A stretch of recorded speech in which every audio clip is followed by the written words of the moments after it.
Downtown farmers market, because everybody loves a good farmers market. I mean, who doesn't? And I grew up on a farm, and I never quite enjoyed the process of making my own food. So I'm awe with farmers that actually are doing that job for us, so we can have excellent food, and we don't have to make it. Honest, I'm not kidding here. I think farmers are some of the unsung heroes of our society. But back to us. In this game, you're gonna have recipes that you're gonna try to fulfill as you go to the farmer's market, and you're gonna collect ingredients based again on the recipes that you want to complete. This is a drafting game, and it is as simple as drafting games can possibly go. You receive a new tile every turn, which you place in your personal display, and at the end of the game, you see how well your display of tiles matches the recipes that you're trying to create. The components, the production is super nice. I really like these thick tiles here. Very nice, very sturdy, with this very simple, cartoonish almost, but also very effective art. At the beginning of the game, each player receives 4 of these tiles representing different recipes that you're trying to complete, and they're double-sided, and so you choose the side that you want to use. Suppose that I want to have these 4 like this, and you choose the side, and you also choose the order in which they go, one next to each other. Then, after doing that, each player receives 4 more tiles, and again, they choose the side that they want to have up, but this time, they are going to place them not in a row, but in a column. I guess it's the same if you build the column first. But basically, with 4 recipes in one direction and 4 recipes in the other, you're going to create a line, a grid, a virtual grid of 14 spaces, and that is where the ingredients go. When you're ready to start the game, you're going to draw 5 tiles representing ingredients, 5 tiles from that stack, and you place them where they're visible to everybody. And then what happens next slightly depends on the number of players, because the idea is that everybody will take a tile, and of those 5 tiles, 1 will be left for the next turn. So, for example, if we have 4 players, then everybody takes a tile. If you have 2 players, each player takes a tile and then discards 1. With 3 players, the first player takes a tile and discards 1. And then something else happens. Now I lost my math. I'm not a big number guy. So, the idea is that everybody will receive a tile. Some tiles may be discarded on purpose, and 1 tile will be left there for the following round, where we will draw 4 tiles, and again there will be a choice of 5 and 1 left behind. So as the game progresses, every turn everybody will get a new tile. The game will last exactly 16 rounds, because each time you get a new tile, you place it in your grid. And I know you cannot see the grid, and sometimes I thought, what if I don't remember where it goes? What if I don't know which row or column it is? That's not going to happen. At least I haven't seen it happening, because you'll spend so much time thinking about where things go, because you want to meet those victory conditions, that, well, you'll know exactly which column everything goes. So when you have, and the iconography for what you're trying to score is usually pretty good. Although when it comes to actually the icons, when it comes to these numbers, sometimes you still have to double check the back of the rule book to know exactly what they mean. So if you have a single number written like that with no signs, then the total number of ingredients in that section, line or column, row or column, the total number of ingredients, regardless of what they are, must be exactly that. If I have exactly 11 ingredients, no matter what, in this row here, then I score 9 points. Suppose I had chosen the other side, that means that if in this line here, corn outnumbers everything else, then I score 4. When you have a number next to a slash, it means that that set is worth the number of points every time you can show that you have it. So if I have 2 breads, 2 carrots, and 2 corn, that would be 8 points, because I have that set of 3 twice. Again, total number of ingredients there. When there is that sign there, that means that the ingredient of your choice must be in that section exactly the number of times. 7 bread, 7 milk, 7 cheese, that sort of thing. Here, that number of that kind of ingredient must be present exactly that amount of times for you to score that. So exactly 3 cheese and exactly 3 corn in that section facing that tile. That amount of points.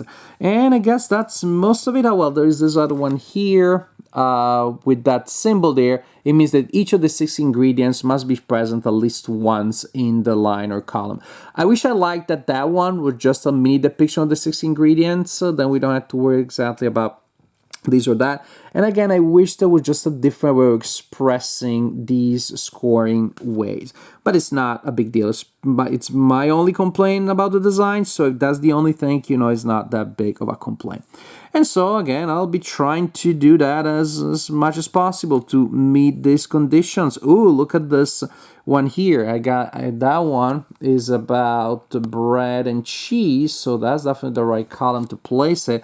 And maybe I can put it here so it helps me meet the cheese requirement there, or down here to help me meet that bread requirement. And that's how the game works, pretty much. I got 3 bread, so that's a lot of stuff. I may want to place it here because I need to have 11 in that section. And that's the game. You will have, and now I'm putting them randomly, you will have your tableau built as the game progresses, and then when the game is over, everybody goes through all of their scoring tiles. You total the victory points, and the player with the highest score wins the game and is the savviest and most efficient shopper in our downtown farmers market. This is a game that puts together the best of multiple worlds, so you already know I like it quite a bit. It puts together the game, the different kinds of players when it comes to age. It is a true family game that you could play with younger gamers, you could play with adult friends, and as chance would have it, I did that. First, I played it with my kids, and it just so happens that the littlest general, known to the world as Louisa, destroyed me and the older sister. Then I played it with adult friends only, and we enjoyed that also. Really, anybody, even your relatives that are visiting, and they only play very simple games. Once you tell them the iconography, they understand the idea of picking up a tile and place it on the grid. It is that simple, and yet there is enough content in there. There are enough decisions there to be a game that is rewarding, again, even for committed players. And in that sense, it has a really nice arc. It has a really nice narrative in that you start where the world is your oyster or your ginormous shopping bag, I guess. And then it gets tighter, it gets more complicated as, of course, everything that you do narrows down your future options. And so you're deciding when and where you should put certain things. Is it time to commit to close a certain line and then work on another one? But will I get the tiles to do the right things? Even the decisions at the beginning as you set up your own grid, your own scoring opportunities, that is very important and very interesting. You decide how ambitious you want to be. And I've seen players trying to play it safe, and so they set up easy stuff. And it looks like they don't have a chance to start to it, but in truth, only because maybe somebody else is ambitious and manages to complete their task, because ultimately the player who has a fairly easy setup may be the only one that gets to score significantly. So I like that you can choose the kind of level of challenge that you're gonna have at the very beginning. In general, I like games with variable scoring because it brings more life and more replay value to the game. And so, as I said, it has the best of multiple worlds when it comes to age, because you can play with adults and with younger players. Again, my kids are 9 and 11 now, at least one of them not a child anymore, a tween already. But I could definitely see you could play with younger players, 6, 7-year-old. I don't think they're going to have any problem They can count, loaves of bread and eggs, and they can figure out this is 2 and 2, this is 5, etc., etc., etc. May even work with younger players. Now you're giving them an incentive to count and add loaves of bread together.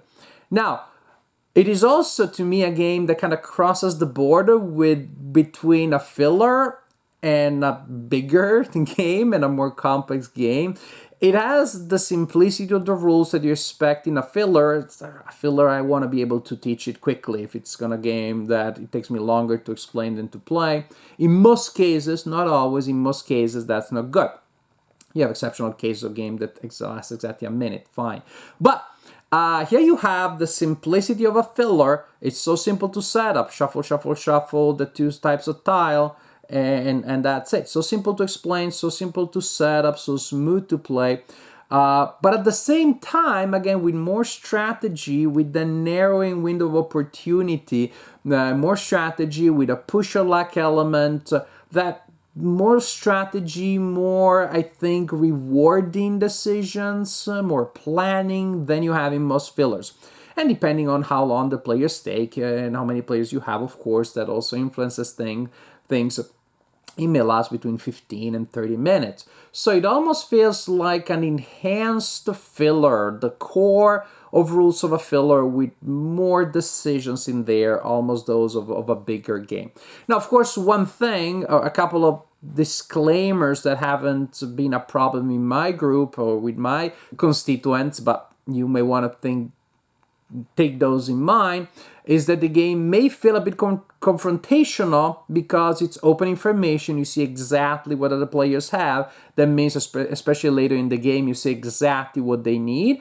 And with the players, especially when you get to discard the tiles with certain numbers of players, removing a tile just because you don't want the player to have it is entirely legitimate. The game gives you an incentive to do so. Another thing is that, of course, you need to be careful with analysis paralysis. There's no inner mechanism to prevent that. There's nothing for you to do during other players' turns other than to think about your strategy, and you may not be able to do it because the player before you takes the tile that you had in mind, so you had to rethink it. And so you can warn players, hey, think about your strategy and, come up with a plan B if you're the third player. But people are not always going to do it, and so the pace of the game sometimes slows down, especially because I know exactly what I want and then I can pull it off, but the other player has to rethink their strategy there, and so the pace can be a little bit uneven. But again, it's not like a 3-hour game where you're sitting there for an hour. It's such a short game that even if the pace is uneven, the game is not gonna overstay its welcome. And again, unless you have some pathological analysis paralyzer in your group, and then don't play with them, I don't think that's going to be a problem. That's just something to take into account. But overall, from the point of view of the production, the rules, and most importantly, gameplay, this is just a fun game. It's just a fun drafting game. The idea of getting new stuff for free from the board every time, it's all opportunity cost. I don't have to worry about trading this or selling that. The immediate simplicity of drafting resources and turning them into elements of a developing puzzle, that is really fun. Definitely, I enjoy playing Downtown Farmers Market, and everybody I played it with enjoyed it too. And that was a diverse group when it comes to commitment to the hobby and when it comes to age. So really, this is a game potentially for anybody.